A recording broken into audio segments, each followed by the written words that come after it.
السلام عليكم أصحابتا muuqaalkii aad daawan jirteen iyo muuqaaladii hore kuwa ka duwan ayaan maanta idin wadaa bal aan isla soconno in yar oo aan wax yar isla lugeyno si aad u daawataan waxa aan idiin soo wado dad fara badan ayaa mar hore ugu dambeysay jawigan oo kale halkan muddo dad baa in muddo ah mooganaa waa runtiina waxaad dareemaysaa halkan markaad joogto jawi degan aad u qurux badan dhawaqa shimbiraha iyo waxyaabo kale saameyn ayayna kugu yeelanaysaa halkan markii aad joogto runtii waana qaab aad u degan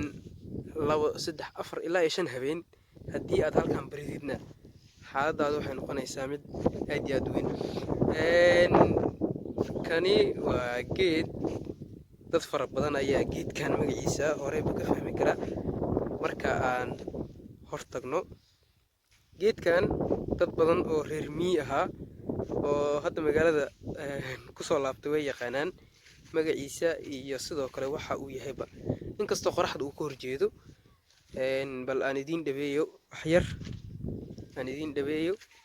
si aad u aragtaan waa kan geedku inkastoo mugdi uu ku jiro oo cadceedda halkaas ay naga jirto laakiin dad fara badan ayaa geedkan yaqaana geedkan waxaa loo yaqaanaa garas qayb ka mid ah mirihiisa marka ay aad u bislaadaan ayaa la cunaa inkastoo miyiga muddo ay ugu dambeysay aniga waana